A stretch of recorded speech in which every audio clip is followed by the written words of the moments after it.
एगो सुंदर सन लड़की एना मेला में घूमत रही छथि तो हुनका देख के एहने नौजवान कहै छथिन कि यहाँ गुलुन गोरी से धजगा सन कहै छी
सजनी का कह रहा था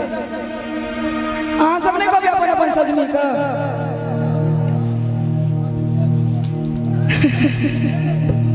सजनी सब भाई भाई खेला की कहलिए अच्छा हाँ सजना छिए तो सजना छिए तो सजनी ले कहबे ना बना सजनी कि दिल जे हाड करते कि दिल जे हाड करते समहर